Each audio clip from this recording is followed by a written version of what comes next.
आज मी जे काही आहे आत्ता, म्हणजे मी जो काही श्वास घेते तो केवळ स्वामींमुळेच आहे. तिने मला अक्षरशः म्हणजे असं उचलून नेलं, स्वामींच्या पुढं नेलं आणि सांगितलं, मुलीला मी आत्ता माझ्या असं नेते, येताना फक्त तिने माझं बोट धरून आलं पाहिजे बस. पण डॉक्टरांनी सांगितलं तुम्ही जर हल्लात तर ह्यांचं सलाईन हल्ले सगळंच वेगळंच काहीतरी होऊन बसेल. अखंड तिचा स्वामींचा जप, अखंड तिचं तारक मंत्र म्हणणं, आणि 2 दिवसानंतर मी व्यवस्थित ठणठणीत बरी झाले आणि व्यवस्थित मी माझ्या आईच्या हाताला धरून मी घरी आले. हाच जो सगळ्यात मोठा चमत्कार आहे ते मी आत्तापर्यंत स्वामींमुळे तारून आलेली आहे.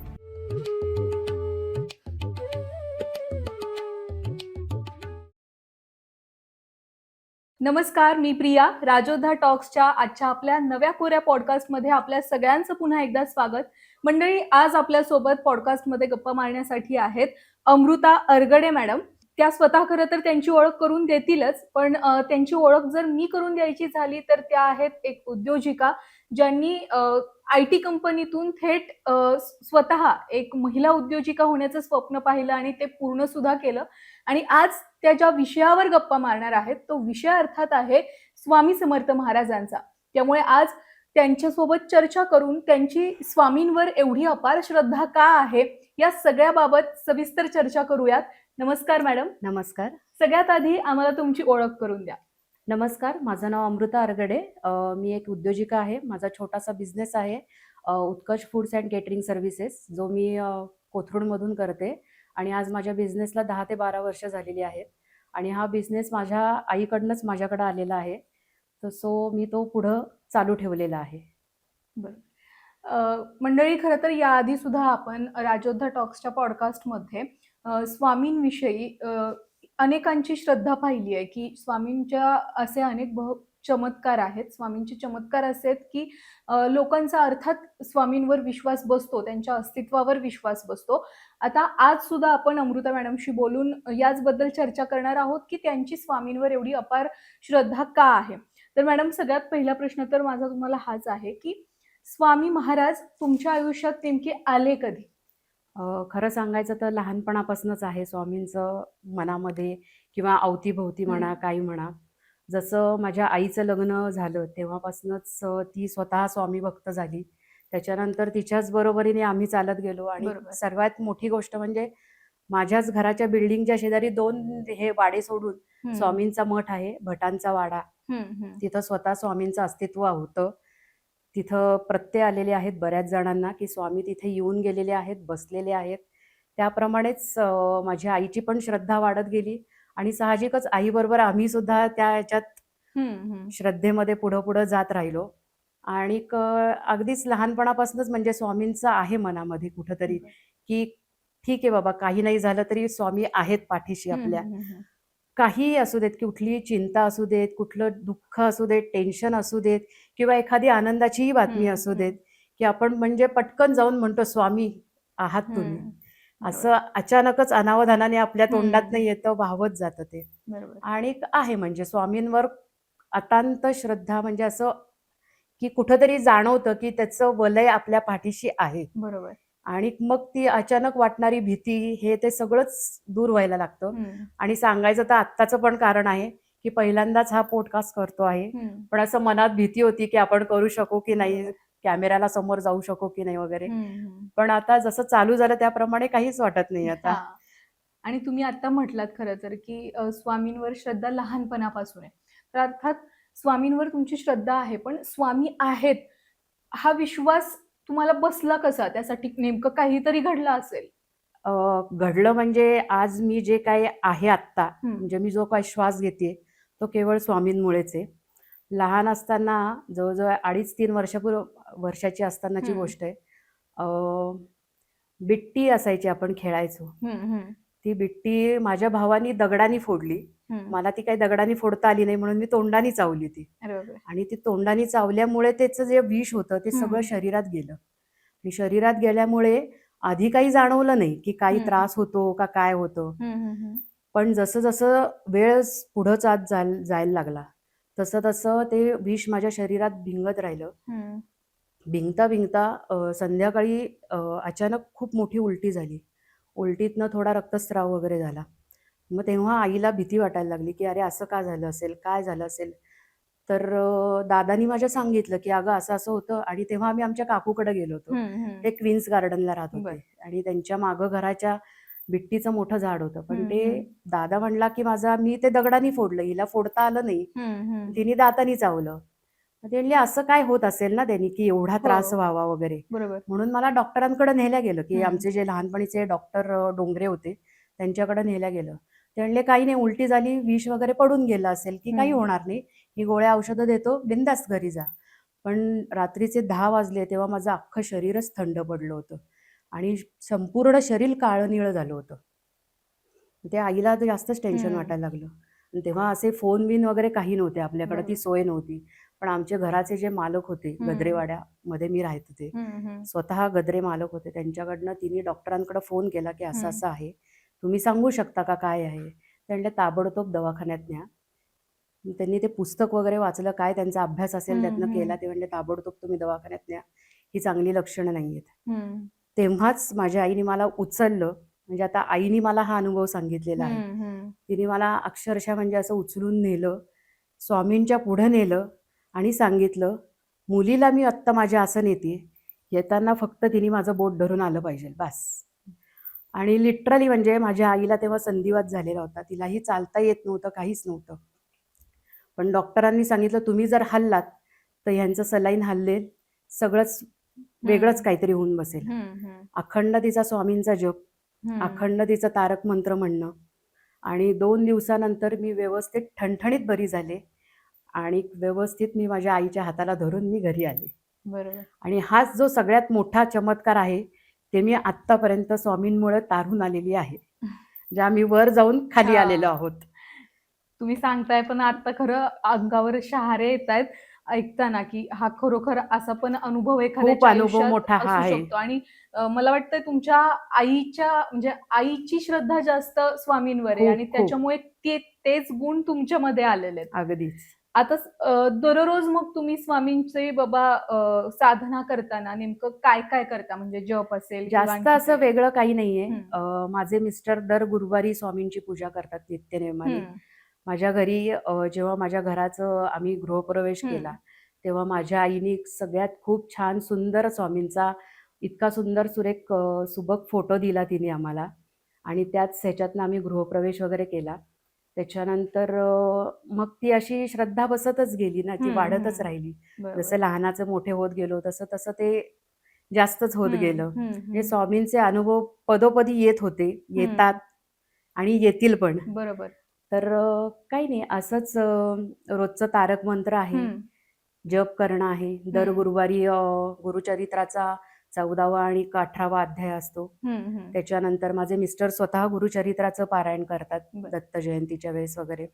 आणि दर गुरुवारी व्यवस्थित नैवेद्य दाखवून वगैरे स्वामींची मूर्ती पण आहे माझ्याकडं आणि व्यवस्थित त्याचं पूजा करून वगैरे रेग्युलर बरोबर. आमचं आहे.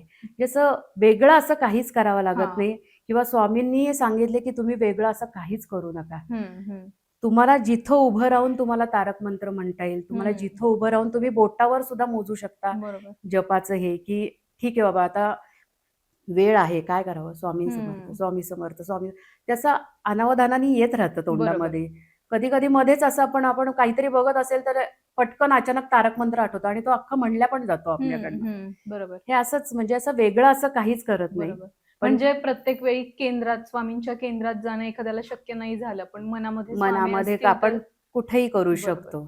आणि मग तुम्ही खरं तर हा लहानपणीचा अनुभव याच्या आधी सांगितला. पण जेव्हा तुम्ही एका चांगल्या आय-टी कंपनीतून बाहेर आलात आणि ठरवलं की स्वतः उद्योजिका व्हायचंय. यामध्ये जेव्हा या उद्योग क्षेत्रात आला, तेव्हा स्वामींची प्रचिती कशी येत गेली? म्हणजे तसे काही अनुभव यातले आहेत का? अनुभव म्हणजे सांगायचे असे आहे, की पहिल्यांदा थोड्या ह्याच्यावरनं सुरुवात केली आणि सुरुवात गौरी गणपतीपासूनच केली होती, की अशा-अशा ऑर्डर्स घेत आहोत. बरोबर. आणि घरच्यांचंही मत होतं, की "तू कशाला म्हणजे नाईट शिफ्ट वगैरे करून स्वतःच्याकडं बघ तू. तुझ्या बरोबर. हातात एवढी चांगली कला आहे. आईकडनं शिकून आलेली आहेस तू एवढं व्यवस्थित. बरोबर. आईच्या हाताखाली इतके वर्ष ट्रेन झालेली आहेस." आणि खरं सांगायचं तर तिने शिकवलं असं काही नाही. ती फक्त कायम सांगायची, की "हे बघ, हे तुला करायचंय पुढं जाऊन." म्हणजे तू व्यवसायच कर असं नाहीये तिचं बरोबर. म्हणणं, की तू स्वतः तुझ्या घरासाठी तुला करायचं आहे, तुझ्या संसारासाठी तुला करायचं आहे, तू बघ आणि कर. पण ते करता करता वयाच्या 8व्या वर्षापासून मी तिच्याकडनं शिकत गेले तर ते जमायला लागलं व्यवस्थित. तर मग नंतर म्हणजे माझे मिस्टर सुद्धा जितका आईचा मोठा बॅकअप होता माझ्या, तितकाच माझ्या मिस्टरांचा पण बॅकअप आहे. की ते म्हणले, तुझ्या हातात जर एवढी छान कला आहे तर तू कशाला दुसऱ्याचे हे करत बसती. तू स्वतःचं अस्तित्व निर्माण कर, स्वतः तू बिल्ड हो, स्वतः तू तुझ्या पायावर अशी उभीच आहेस, पण स्वतःच तुझं काहीतरी असं चालू कर की जेणेकरून तुला स्वतःला अभिमान बरोबर. वाटला पाहिजे की आज मी हे करू शकले आणि शकतीये. तर आधी 1-2 बायका होत्या कामाला, 1-2च्या 2-3 झाल्या, 3-4 झाल्या. आता छान व्यवस्थित एक चांगलं मदतनीस आहेत माझ्या हाताखाली. कामं असली की त्या येतात, हे करतात, व्यवस्थित सांगेल तसं हे करतात. त्याच्यानंतर एका मदतनीसावरनं माझी वटवृक्ष असा वाढत गेला की तो आता 10-12 बायकांवरती गेलेला आहे. आणि आज असं चांगलं वाटतं की आपण करतोय, आपल्याबरोबर आपण कोणाला तरी बरोबर. मदतही करतोय आणि त्यांनाही आपण पुढे घेऊन चाललेलो आहोत. या प्रवासात मग काही अशा अडचणी आल्या का? अडचणी येतात आपल्याला, असं नाहीये, पण तारणारे ते आहेच. आपण फक्त त्यांना सांगायचं की स्वामी असं असं आहे, यातनं बाहेर काढा. आणि पहिली गोष्ट तीच होती की मी एवढ्या ऑर्डर घेतल्यात, पण तेव्हा माझ्याकडे पाठबळच नव्हतं. आणि तेव्हा मात्र चॅलेंज आलं होतं की आता करायचं कसं. आपण तो ऑर्डर घेतोय, पण आपल्याकडे एवढं पाठबळ नाहीये. तर स्वामींना फक्त म्हणलं की स्वामी काहीतरी सोय करावं, नवीन चालू करतेय, कुठंतरी मार्ग दाखवा तुम्ही. तर आमच्याकडं असेच एक फळवाले येतात. त्यांनी मी फक्त नुसतं म्हणलं की अरे मदतनीस हव्या आहेत मला. तर म्हणला, ताई किती हव्या आहेत तुम्हाला? मी म्हणलं, अरे असं असं आहे, मी अशी अशी कामं घेते आहे. आणि तो फळवाला जवळजवळ आता आमच्याकडं 13-14 वर्षे येतोय. त्यांनी सांगितलं मला की माझ्याकडं अशा अशा बायका आहेत किंवा माझ्या घरातल्याच म्हणजे आमची लोक आहेत, त्यांना ही कामाची गरज आहे. तर त्यांच्या जोडीला घेऊन तुम्ही हे करू शकता, त्यांना हाताला धरून वगैरे तुम्ही. म्हणलं ठीक आहे. मग त्यांना आता मला सांगायची सुद्धा गरज लागत नाही की हे असं असं करायचं आहे. त्या माझ्या आधी त्या ट्रेन झालेल्या असतात. त्या येऊन सगळं करून ठेवलेलं असतं. ताई तुम्ही फक्त फोडण्या घाला बस. बरोबर. तुम्ही महत्वाचं काम करा, बाकी आम्ही सगळं सांभाळू म्हणतात. त्या एका म्हणजे एका कामगार मदतनीसापासून ते 15 ते 16 बायकांचं वटवृक्ष तयार आता झालेलं आहे. बघू आता स्वामींची इच्छा असेल तर अजून खूप मोठं होईल. बरोबर. याच आशेवरती हा बिझनेस अजून मी पुढे नेणार आहे. आणि स्वामींचं जे वाक्य आहे की भिवू नकोस, मी तुझ्या पाठीशी आहे, तर याचा अर्थ तुम्ही तुमच्या जीवनामध्ये कसा घेतलाय? भिवू नकोस, मी तुझ्या पाठीशी आहे, ह्याचा अर्थ इतका सुंदर आहे ना की लोकांनी तो खूप मनापासून समजून घेतला पाहिजे. की भिवू नकोस, तू भिवू नकोस, तू करत राहा, तू चांगलं कर्म कर, तू चांगल्या गोष्टींवरनं मार्गाने चालत राहा. कुठल्याही भावनांना किंवा चुकीच्या भावनांना तू आहारी जाऊ नकोस. तुझ्याकडनं जितकं सत्कर्म होईल, जितकं तू कर्तव्याला जागशील, तितकं ते चांगलं आहे. बरोबर. ह्याचे ते नुसतं वाक्य नाहीये, ते इतकं पाठबळ आहे, धीर देणारं, की अक्षरशः म्हणजे आपल्याला असं जाणवतं की नाही, कुठेतरी स्वामी पाठीशी आहेत आपल्या. समोर जर राहिले ना ते, तर आपण सरळ म्हणू की अरे स्वामी आहेत पुढं, ते बघून घेतील. पण नाही, तुला करायचंय, तुला जर नाही झालं तर मी आहे तुझ्या पाठीशी. बरोबर. मी सगळं सांभाळीनच, पण आधी तू तुझे प्रयत्न सोडू नकोस. तू तुझ्या प्रयत्नांवरती ठाम राहा, तुझ्या विश्वासावर ठाम राहा, तुझ्या व्हील पॉवर वरती तू चालत राहा. बरोबर. की नाही, मला हे आज नाही जमलं, ठीक आहे, नाही जमलं, उद्या जमेल, परवा जमेल. एक दिवस तरी असा येईल की जेव्हा आपण जमलेलं असेल, आपण सक्सेस झालेलं असू. बरोबर. आणि ह्याच त्या वाक्याचा खरा अर्थ आहे की भिवू नकोस, मी तुझ्या पाठीशी आहेच आहे, पण तू स्वतःचं अस्तित्व स्वतः निर्माण कर. बरोबर. मी तर करीनच. आणि हे कसं आहे की आपण त्याच्यावरती नुसतं अवलंबून राहून नाही चालत. आपलेही कष्ट, आपलेही प्रयत्न चालू ठेवायला लागतात त्याच्याबरोबर. तेव्हाच कुठं जाऊन आपल्याला पण आपलं आयुष्याच्या कष्टाचं फळ झाल्याचं आपल्याला समाधान मिळतं. म्हणजे थोडक्यात नुसते हात जोडून चालणार नाही. नाही. त्याच्यासोबत आपल्याला स्वतःला हातपाय हलवावे लागतील, तेव्हा साहजिक आहे. हा, आपणच जर नाही केलं आणि नुसतं दैवावरती नुसतं सोडून दिलं बरोबर. किंवा आपल्या गरजा, आपले काही प्रॉब्लेम्स असतील हम्म, आयुष्यातले, तर आपण नुसतं त्यांच्यावरती सोडून नाही चालू शकत. हम्म, ते आहेतच आहेत, पण तू किती प्रयत्न करतोयस त्याला ते बघत असतात. बरोबर. तू जर थकलास तर कोणी करणार नाहीये हे. हम्म, चमत्कार होतात, पण असे नाही होत. पण ते चमत्कार केव्हा होतात? जेव्हा आपण त्या प्रयत्नांना साथ देतो, तेव्हाच ते चमत्कार बरोबर. होतात आणि तेव्हाच त्याचा आपल्याला प्रत्यय येतो त्या गोष्टीचा. बरोबर. आणि आजच्या तरुणांना जर स्वामींचा विचार सांगायचा असेल, तर तो कुठला सांगाल आता तुम्ही? आता अ, ही खूप मोठी गोष्ट आहे. खरं तर जग खूप बदलत चाललेलं हम्म, आहे. आजकाल करिअरच्या मागे खूप जण धावतायत, की नाही माझं आर्थिक, मानसिक, शारीरिकदृष्ट्या सगळं व्यवस्थित राहायला पाहिजे. हम्म, पण कसं आहे स्वामींची जर भक्ती करायची असेल, तर तुम्हाला सुद्धा त्याच्यात लीन व्हायलाच लागतं. हम्म, असं नाहीये, की नुसतं हां, स्वामी आहेत, हात हम्म. जोडले निघून गेलो आपण. असं नाही होत. ते अंतर्मनातनं यायला यावं लागतं. लागतं. बरोबर. ठीक आहे, आज जग पुढं चाललंय. जगाबरोबर आपल्याला सगळ्यांनाच जावं लागतं. आपण काही थांबत नाही. वेळ, काळ आपल्यासाठी थांबलेला नसतो. ते बरोबर. ते त्याच्या ह्यानी चालतच राहिलेलं असतं. पण स्वामींची भक्ती करणं किंवा हम्म, त्यांच्यावर विश्वास टाकणं, हे अत्यंत अगदी म्हणजे मनापासून केलेली श्रद्धा असावी लागते. हम्म, कारण श्रद्धाच आपल्याला कधीतरी, कुठेतरी आपल्याला त्याचं फळ देते. बरोबर. श्रद्धेकडं जा, अंधश्रद्धेकडं कधीही वळू नका. कारण आजकाल त्याच्या नावावरती खूप काही चालू आहे. काही ना काहीतरी आपल्याला दरवेळेस ऐकायला येत असतं. दररोज हो. काही ना काहीतरी ऐकायला येत असतं. कुठल्याही चुकीच्या मार्गाने पाऊल उचलू नका. आपली शक्ती, आपलं कर्तव्य, आपल्या जबाबदाऱ्या ओळखा. आपल्या जबाबदाऱ्या ओळखून वास्तवाशी तुम्ही पुढं जा. हम्म, जर वास्तवाबरोबर गेलात, तर तुम्ही व्यवस्थित तुमच्या आयुष्यात सक्सेस नक्की होताल. बरोबर. जर तुम्ही वास्तवाला धरून चाललाच नाहीत, तर दोन्ही दृष्ट्या हम्म, तुम्ही म्हणजे आपण नाही पुढे जाऊ शकत. बरोबर. कारण वास्तवाच्या 2 बाजू आहेत. एक नकारात्मक आणि एक सकारात्मक. नकारात्मकमध्ये आपण काय करतो, की आपण कुठल्याही म्हणजे स्वामीच असं नाही, जर कोणाची श्रद्धा दुसऱ्या देवावर पण असू शकते. तर हम्म, आपण नुसते 2 हात जोडतो, हे करतो. तसं नाही केलं पाहिजे. आपण त्यातनं अध्यात्म आपलं स्वतःचं निर्माण झालं पाहिजे आणि हे अध्यात्म आपल्या अंतर्मनातनंच निर्माण होतं. हम्म, हम्म, ते निर्माण होताच आपण एका श्रद्धेकडे जायला लागतो, बरोबर. की नाही हां, हे जमतंय, आपण करू शकतोय, आपण करू शकतोय. या तरुणांनी आत्ता तेच केलं पाहिजे, की चुकीच्या मार्गाला न जाता चांगल्या गोष्टींच्या, चांगल्या अ, वलयाबरोबर, चांगले मित्र, चांगले मैत्रिणी, चांगलं तुमचं अवतीभोवतीचं जे वर्तुळ आहे ते चांगलं क्रिएट करा तुम्ही. बरोबर. चांगल्या लोकांच्या संगतीत राहा, चांगल्या लोकांचे विचार घ्या, त्या विचारानेच तुम्ही पुढे जा. हम्म, चुकीचे हे असणारे भरपूर आहेत, मार्ग सांगणारे, हे करणारे, पण त्या मार्गावरती कधीही कोणाचं भलं झालेलं नाही. बरोबर. ज्याच्यातनं तुम्हाला तुमची सतसत विवेक बुद्धी तुम्ही जागृत ठेवा, की नाही हे चुकतंय, आपण इथं पाऊल नाही टाकलं पाहिजे. माझ्याही आयुष्यात असेच घटना आल्या होत्या, की नाही आपण चुकीच्या मार्गाला जातोय का? जातोय का? नाही, नाही. आपण आपल्याला स्वतःला कंट्रोल केलं पाहिजे, की आपण कुठं हम्म, चाललोय आणि का चाललोय. बरोबर. आणि हा सांगणारा सुद्धा समोरचा तेवढाच महत्त्वाचा असतो, हम्म, की तू चुकीच्या मार्गाला जाऊ नकोस. बरोबर. तुझं पाऊल चुकीचं टाकू नकोस. कधी-कधी चुका आपल्याकडनं पण होतात, हम्म, आमच्याकडनंही होतात, सगळ्यांकडनंच होतात.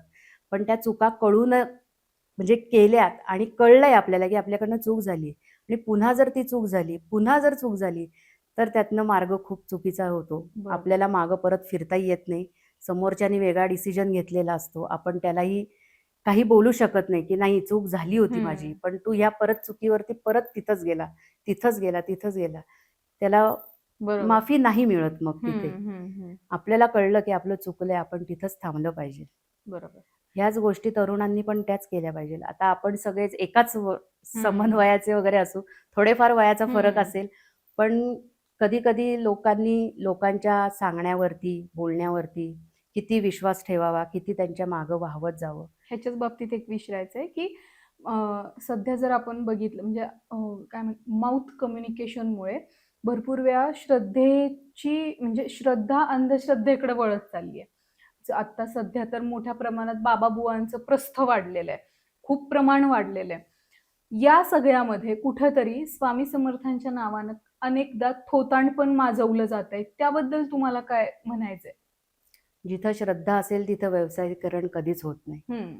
मेन श्रद्धा मनात असली तर तुम्ही त्याचा व्यवसाय कधीच करू नये माणसाने. बरोबर. तुमची खरी भक्ती असेल तर तुम्ही सांगूही नका की मी हे केलंय, मी ते केलेलं आहे. हम्म. कोणाला कळूनही देऊ नका. तुम्ही नकळत त्यांची मदत हम्म. करा. तुम्ही बरोबर. नकळत हे करा. पण ह्या जो आत्ताचा जो प्रकार चालू आहे या जगामध्ये आत्ता सध्या, की तुम्ही हे करा, तुम्ही हे केलं तर तुमचं भलं होईल. हम्म. पण खरंच तसं झालं आहे का? बरोबर. तुम्ही त्या कुठल्या ना कुठल्या तरी शक्तीच्या, वेगळ्या शक्तीच्या मागं चालत राहता. तुम्ही तो सांगतो म्हणून तुम्ही तुमची पावलं टाकत राहतात. पण त्यातनं तुम्हाला असं कितीसं फळ मिळालं आहे, हम्म. याचाही तुम्ही सारासार विचार केला पाहिजे. बरोबर. आणि ह्या गोष्टीचा खरंच आज इतरांनी पण नाही, आपण सुद्धा विचार केला पाहिजे, की हे कितपत योग्य आहे आणि जे असे बुवाबाजी चालू आहे, हे आहे, त्याला स्वामींची भक्ती करत असाल ना, तर तुम्हाला बुवाबाजीची गरज लागणार नाही. बरोबर. तुम्ही 2 हात जरी जोडलेत स्वामींना आणि सांगितलंत, "स्वामी माझं असं-असं आहे." तुम्ही स्वामींशी बोलायला लागा. तुम्ही बोललात ना, की निम्मी संकटं तुमची तिथंच तारून जातात, हम्म. की "स्वामी माझ्या आयुष्यात हे असं-असं संकट आलेलं आहे. मला फक्त बळ द्या तुम्ही. मला पुढं जाण्याचं, या संकटातनं बाहेर पडण्याचं." हम्म. आणि ह्या गोष्टी माझ्याबरोबर पण झालेल्या आहेत. सगळ्यांबरोबरच होतात. बरोबर. पण आपण निस्वार्थ मनाने त्यांना मनाने सांगितलं पाहिजे, की माझ्यावर हे संकट आलंय. हम्म. माझ्या पाठीशी तुम्ही आहातच. पण मला ह्यातनं बाहेर पडण्याचं बळ द्या जास्त. हा. आणि अनेक कसं भरपूर केंद्रांमध्ये किंवा गुरु वगैरे आपण म्हणतो तर त्यांच्याकडून मनी असतील किंवा आणखी काय असेल अशा गोष्टी विकल्या जातात. त्यावर तुम्हाला काय वाटतं? म्हणजे हे खरोखर इफेक्टिव्ह असतं का? किंवा काहीतरी कांडी वगैरे दिली जाते कुठल्या तरी झाडाची आहे असं सांगून. मग हे सगळं एक स्वामी भक्त म्हणून तुम्ही त्याकडे कसं बघताय? माझा खरं सांगू तर ह्या गोष्टींवरती हम्म. अजिबात विश्वास नाही. कारण असं करण्यामुळे ठीक आहे, एखाद्याच्या नशिबात सडनली होऊ शकतं काहीतरी वेगळं, हम्म. की ह्याच्यामुळे ते झालेलं आहे. हम्म. पण मला असं वाटत नाही, जिथं तुमचे 2 हात तुम्हाला व्यवस्थित देवानी जोडायला, म्हणजे तुम्हाला प्रवृत्त करतात, की इथे 2 हात जोड आणि इथे सांग सगळं तू. बरोबर. ह्या गोष्टींना तुम्हाला ह्याची गरजच लागत नाही, हम्म. की मी पायात ब्रेसलेट घातले, मी अँकलेट घातले, मी हातामध्ये आजकाल पायराईटचं वगैरे हे असं भरपूर हो. चालू झालेलं आहे. आपण बघतो ह्या गोष्टी. पण ह्यातनं बिझनेस कोणाचा होतोय? बरोबर. स्वामींची लक्ष्मी रिंग वगैरे ते पण आता ते पण निघाले. आहे. ह्यातनं बिझनेस कोणाचा होतो? तुम्ही लक्षात घेतलं पाहिजे या गोष्टींचं. घेणारे भरपूर लोक विकत घ्यायला लागतात, पण बिझनेस समोरच्याचा होतोय. बरोबर. आणि हे व्यवसायीकरण, जिथं श्रद्धा असेल अंतर्मनातनं, तिथं कधीही व्यवसायीकरण होत नाही. बरोबर. तिथं स्वामींचं अस्तित्व सुद्धा टिकत नाही. हम्म. कारण स्वामींनी इतकं प्रहारपणे सांगितलेलं आहे, तू 2 हात जोड फक्त. हम्म. बघ तू पुढचं सगळं तुझं व्यवस्थित होतं की नाही. बरोबर. तुला कशाचीच गरज लागणार नाही. आणि ह्या गोष्टींवर माझा खरंच विश्वास नाही. तुम्हाला विकत घ्यायचं असेल ना, तर तुम्ही स्वामी चरित्र विकत घ्या. हम्म. तुम्ही बखर विकत घ्या. तुम्ही स्वामींचं गुरुचरित्र आहे ते विकत घ्या. तुम्ही त्याचं पठण करा. त्यातनं तुम्हाला शक्ती मिळेल, की काय गोष्टी आपल्याला आत्मसात करता येतील आणि त्याच जोरावरती तुम्ही पुढे जाऊ शकता. बरोबर. कारण ह्या गोष्टी मला नाही वाटत, की आपल्याला पुढे नेण्यासाठी योग्य असतील. मला ह्या गोष्टींवरती खरं सांगायचं तर खरंच विश्वास नाहीये बरोबर. अजिबात. आणि स्वामींची जेव्हापासून तुम्ही भक्ती सुरू केली तेव्हापासून तुमच्या स्वभावामध्ये वगैरे काही बदल झालाय का? किंवा याच्या आधी तुमचा स्वभाव असा होता किंवा अनेकदा असं होतं की स्वामींची भक्ती करायच्या आधी माझ्यामध्ये काही शिस्त नव्हती किंवा आळशीपणा होता, पण जेव्हापासून बाबा स्वामींची भक्ती सुरू केली तेव्हापासून एक नियमितपणा, कन्सिस्टन्सी सुरू राहिली. असे इतरांचे अनुभव असतात. तुमच्या बाबतीत तो कसा आहे? माझा स्वभाव खरं सांगायचं तर आधी खूप रागीट होता. हम्म. म्हणजे कोणी जरी बोललं तरी पटकन असा राग यायचा, की नाही हे असं का बोलतायत, का हे असं बोलतायत, गरजच नाही ना बोलण्याची. बरोबर. मी माझ्या कामात कायम नीटपणा आणते. कधीतरी माणूस चुकतो, हो हो. पण असं फटकन बोलल्या नाही गेलं पाहिजे.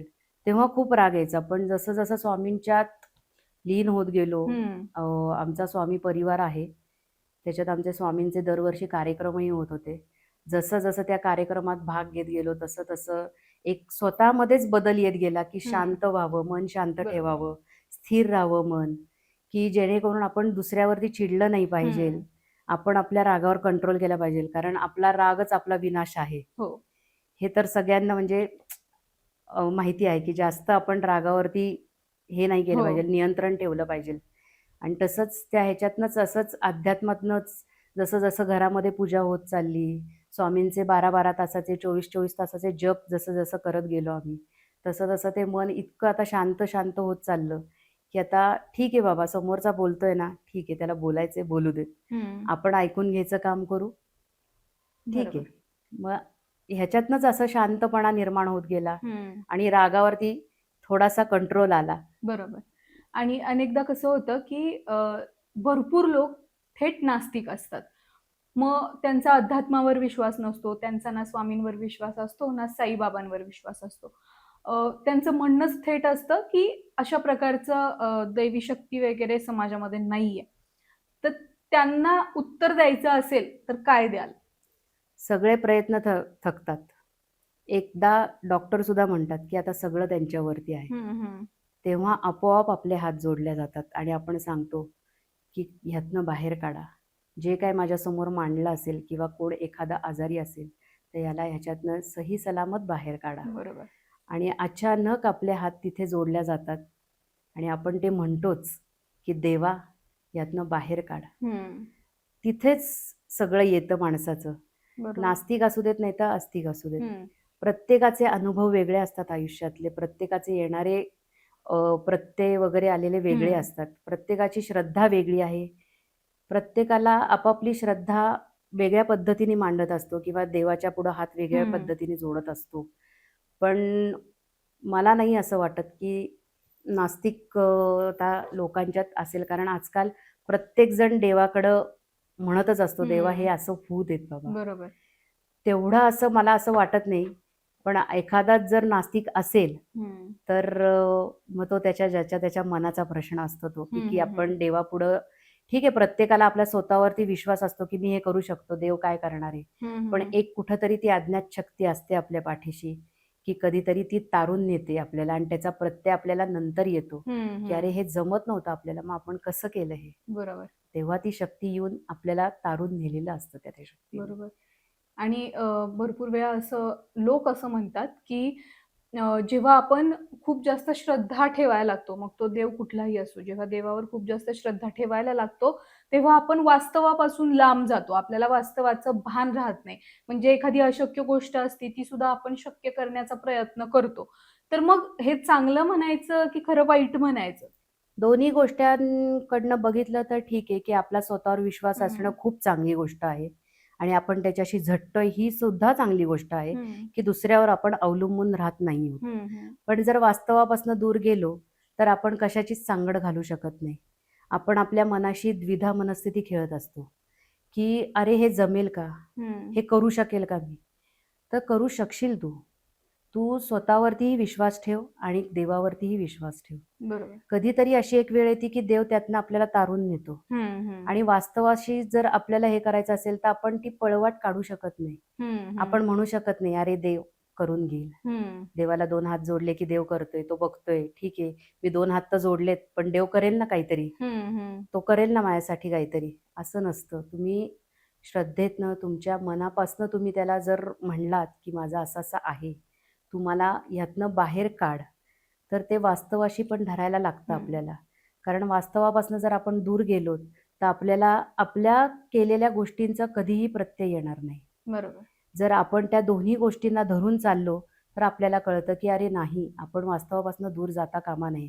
कारण आपल्याला नैतिक जबाबदारी, आपली घरगुती जबाबदारी, आपल्या क्लासची, शाळेची, आपल्या शिक्षणाची, आपल्या व्यवसायाची, आपल्या करिअरची सगळ्या जबाबदाऱ्याला आपल्याला घेऊन चालायलाच लागतं. त्यामुळे आपण वास्तवापासून कधीच दूर जाऊ शकत नाही. बरोबर. वास्तव आणि श्रद्धा दोन्ही आपापल्या जागेवरती आहेत. त्यामुळे माणसांनी श्रद्धेनेही हात जोडावेत आणि वास्तवाला आपल्या शक्तीची, आपल्या अंतरशक्तीची एक विल पॉवर ठेवून आपण हं, त्यालाही हं. जोड देऊन पुढे जायला पाहिजे. बरोबर. तर अमृता मॅडम, स्वामींचे तुम्ही खूप अनुभव सांगितले. पण जेव्हा आपण चर्चा करत होतो, तेव्हा तुम्ही आणखी एक अनुभव सांगितला, जो खरं तर तुमच्या आईसोबत घडलेला होता. म्हणजे असे 2 अनुभव तुम्ही सांगितले. तर ते अनुभव खरं तर आम्हाला ऐकायला आवडतील आणि कारण त्या अनुभवांवरून असं वाटतंय, की खरोखर स्वामींचं अस्तित्व जगामध्ये आहे. तर प्लीज आम्हाला ते 2 अनुभव सांगा. नक्की, का नाही? आमचा स्वामी भक्त परिवार आहे. हं. त्या परिवारात दरवर्षी आमचे कार्यक्रम होतात. हं. एक कार्यक्रम पुण्यात असतो, एक कार्यक्रम मुंबईमध्ये असतो. हं. तर एक वर्ष असंच आईनी सांगितलं काकूंना, ज्या नियोजन करतात त्या हं, हं, हं. कार्यक्रमाचं, की यावर्षी गोडाचं मी बघते, हं. तुम्ही काही बघू नकात. हं.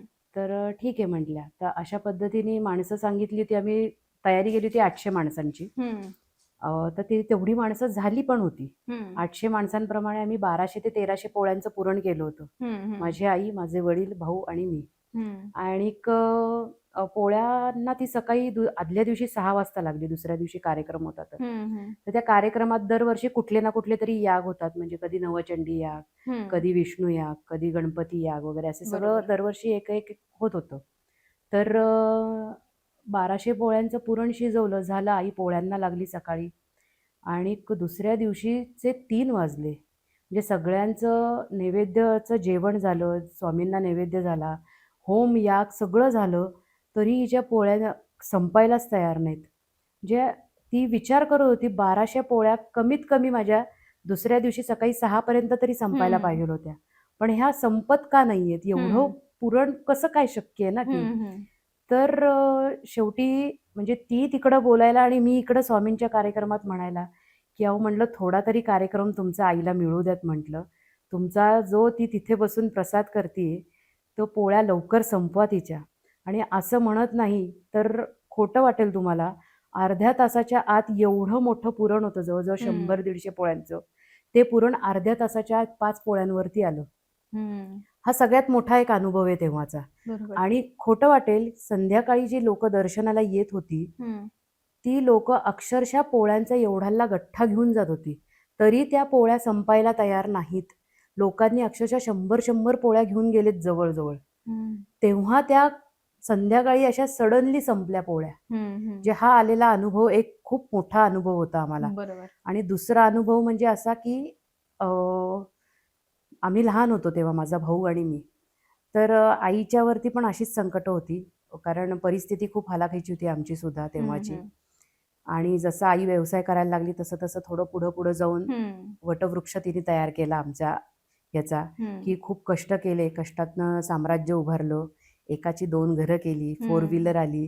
सगळं तिने करून दाखवलं स्वतःच्या हिमतीवर, की आपण म्हणतो, की हिंमत असेल तर तुम्ही काहीही करू शकता. बरोबर. की दगडाला सुद्धा पाझर फुटतो. हं. आणि तिने त्या स्वतःच्या हिमतीवरती हे सगळं करून दाखवलं. आणि त्याच्यातला दुसरा अनुभव असा आहे, की आमच्या घराच्या शेजारी सदाशिव पेठेमध्ये भटांचा मठ आहे हं. हं. स्वामींचा. अशीच ती पोळ्या झाल्या की स्वामींना जायची दर्शनाला. तर ती 108 प्रदक्षिणा दररोज घालायची. 108 प्रदक्षिणा घालत होती. एके दिवशी तिला एक उंच, अक्षरशः स्वामींच्या एवढा उंच माणूस हं. तिला तिथं बसलेला दिसला आणि तो सारखा हाताने बोलवत होता. हं. हं. तर आई म्हणली, स्वामी मी तुमच्या दारात आहे, तुमच्या हं. दरबारात आहे. काय आहे मला माहित नाही, पण तो माणूस मला बोलवतोय. हं. मी हं. सगळं तुमच्यावर सोडलेलं आहे. हं. काय असेल तुम्ही तारून न्यायचं याच्यातनं. बरोबर. त्या माणसाने सांगितलं, की तुझी ओटी पुढं कर. हं. म्हणली का? म्हणजे ओटी पुढं तर कर म्हणे, हं. मग कळेल. त्यांनी अक्षरशः ओटीमध्ये एक नारळ, हं. एक हार, 1 किलो पेढ्यांचा बॉक्स आणि स्वामींची एवढी छान मस्त पितळ्याची मूर्ती, तांब्याची मूर्ती. हं. हं. ती मूर्ती आजही माझ्या वडिलांच्या देवाऱ्यात आहे. हं. आणि त्या दिवसापासून तो माणूस म्हणला, की इथून पुढं सगळं तुझं चांगलं होईल. आणि आज तागायत तो माणूस त्या देवळात आम्हाला परत कधीही दिसला नाही. म्हणजे त्या रूपी स्वामींनी येऊन दिलेला हा मोठा संकेत होता, की बरोबर. तू पुढं जा, तुझं सगळं इथून पुढं चांगलं होणार आहे. हं. हं. आणि खरंच सांगायचं झालं तर तिथून पुढं सगळंच आमचं इतकं सुंदर झालं, की म्हणजे आईचे कष्ट, हं. वडिलांची साथ हं. आणि आमचं नशीब, बरोबर. की त्यांनी बदलून टाकलं. आणि हेच सगळ्यात खूप मोठे 2 अनुभव आहेत आयुष्यातले, बरोबर. की जिथनं खरंच विश्वास बसला, की स्वामी आहेत. हां, हां, हां. आणि आत्ता सध्या जे लोक समाजामध्ये संकटात आहेत, तर त्यांना स्वामींचं सारामृत तुम्ही वाचलेलं आहे, गुरुचरित्र वाचलेलं आहे. तर त्या सगळ्याचा एक सार म्हणून संकटात असलेल्या व्यक्तीला तुम्ही काय संदेश द्याल? संदेश असाच देईल, की तुम्ही वाचन सुरू करा. वाचनातनं ज्ञान वाढत हं. जातं आपलं. आपली देवावरची कुठेतरी असलेली एक शक्ती किंवा श्रद्धा आपली वाढत जाते. एक शक्ती आपल्या अंतर्मनात येते, हं. की अरे हां, आपण ह्या सगळ्या गोष्टींना सामोरं जाऊ शकू. आपल्यात तेवढी कपॅसिटी आहे, आपण हे करू शकतो. हं. आपण जर हातपाय गाळले किंवा नाही, नाही जमत आहे मला, नाही करू शकत आहे मी, असं होत नाही. जसं जसं तुम्ही किंवा स्वामी लीलामृत वाचाल, त्यातनं तुम्हाला एक एक गोष्टी समजत जातील. तुम्हाला कळत जाईल की तेव्हा पण अशा गोष्टी होत्या की लोकांना जमत नव्हत्या, पण ते करत होते. तेव्हा ते अशा गोष्टी काहीच नव्हत्या. हम्म. आपल्याला स्वतःला तेव्हा पूर्वीच्या लोकांना स्वतः चालत जायला लागत होतं. ना तेव्हा घोडे होते, ना गाड्या होत्या, ना काही टू व्हीलर होते, ना फोन होते, ना काही होते. हो. पण ती लोकं तेव्हा एवढी कष्ट करून ती वरती आलेली होती त्यांच्या ह्याच्यातनं. तेव्हा जे तसं तुम्ही वाचत जाताल, तुमचं तुमचं वाचन तुम्ही वाढवताल, त्यातनं तुम्हाला कळत जाईल की ते दिवस आणि आत्ताचे दिवस हम्म. ह्याच्यामध्ये कितीतरी गोष्टींचा फरक आहे. बरोबर. आत्ताच्या गोष्टी आपल्याला सहजरित्या मिळू लागल्यात, पण तेव्हा हम्म. या माणसांना एवढं सहजरित्या काहीच मिळू शकत नव्हतं. बरोबर. त्यांना झगडायलाच लागत होतं. आपण पण ह्या गोष्टीचं भान ठेवलं पाहिजे की आज आता सगळं इझी मिळायला लागलंय, पण आपण ह्या गोष्टींना वाचनातनं किंवा आपल्या प्रबोधनातनं आपण पुढं आलं पाहिजे आणि ह्या गोष्टींचा विचार केला पाहिजे. बरं. आणि स्वामी म्हणजे नकारात्मक भावनांवर मात करून सकारात्मकता मिळवणं, हे खरोखर आहे का? खरंच आहे. कारण तुम्ही नकारात्मक भावना जर मनात ठेवल्या हम्म. की नाही होणार हे माझं, मी नाही करू शकत आहे, मला नाही जमणार, तेव्हा स्वामी म्हणतात हरू नकोस. हम्म. मी आहे ना, अशक्य ही शक्य करतील स्वामी. जिथं आपल्या शक्यतांनाच आपण म्हणजे ठरवतोय की नाही हे चुकीचं आहे, हम्म. मला हे नाही जमणार आहे, मी नाही ह्याच्यातनं बाहेर पडणार. पण तसं नाही आहे. नकारात्मकता जेव्हा आपल्या ह्याच्यातनं निघून जाईल मनातनं, बरोबर. तेव्हाच तुम्ही सकारात्मकतेकडे जाताल आणि सरळ स्वच्छंद भावनेने तुम्ही पुढं जाताल. तसं तसं यश तुमच्या पाठीशी नक्की येईल. हम्म. या भावना मनात ठेवल्याच पाहिजे तुम्ही. बरोबर. आणि आता पॉडकास्टच्या खरं शेवटात येऊयात. रॅपिड फायर आपण घेऊ. स्वामी समर्थांचा एका शब्दात अर्थ. ब्रह्मांड नायक. स्वामींचं नाव घेताना कोणता मंत्र सगळ्यात आधी आठवतो? अशक्य ही शक्य करतील स्वामी. स्वामी समर्थांशी संबंधित आवडतं ठिकाण. अर्थात पहिलं माझं घर आणि दुसरं अक्कलकोट. बर. आणि स्वामी समर्थांकडून मिळालेला सगळ्यात मोठा धडा कुठला? हारायचं नाही आणि चुकायचं नाही. चुकलास तर मी साथ देणार नाही असं ते म्हणत नाहीत, पण आपल्याला कुठंतरी एक कमीपणा वाटतो की आपण चुकलोत, आपण चुकीच्या मार्गाला गेलोत. पण चुकीच्या मार्गाने न जाता चांगल्या मार्गाने जावं, ही सगळ्यात आयुष्यात आलेला मोठा धडा असतो आपला. बरोबर. आणि एका ओळीत स्वामी समर्थ म्हणजे तुमच्यासाठी काय आहेत? स्वामी समर्थ म्हणजे शेवटी दुसरी माऊलीच येते. बरोबर. आणि स्वा म्हणजे स्वाभिमान असावा, मी म्हणजे मीपणा नसावा. बरोबर. हा खरं तर खूप चांगला अर्थ सांगितला तुम्ही की आतापर्यंत भरपूर पॉडकास्ट झाले, पण मॅडमने जे सांगितलं की स्वा म्हणजे स्वाभिमान असावा आणि मी म्हणजे आपल्यामध्ये कधीच मीपणा नसावा, तेव्हा कुठं आपल्याला जे काही अचीव करायचंय ते आपण करू. अमृता मॅडम, खरं तर आज तुमच्यासोबत स्वामींविषयी इतक्या मनमोकळ्या गप्पा मारून चर्चा करून खूप छान वाटलं. स्वामींचं एकंदरीत जे काय वलय आहे, स्वामींचं म्हणजे स्वामी हे फक्त कुणा एका माणसापुरते मर्यादित नाहीयेत, तर ते अर्थात स्वामींचे भक्त हे संपूर्ण जगामध्ये विखुरले गेलेले आहेत. आणि अनेकदा स्वामींबद्दल बोलताना लोकांना रडू सुद्धा येतं, अनेकदा शहारे सुद्धा येतात.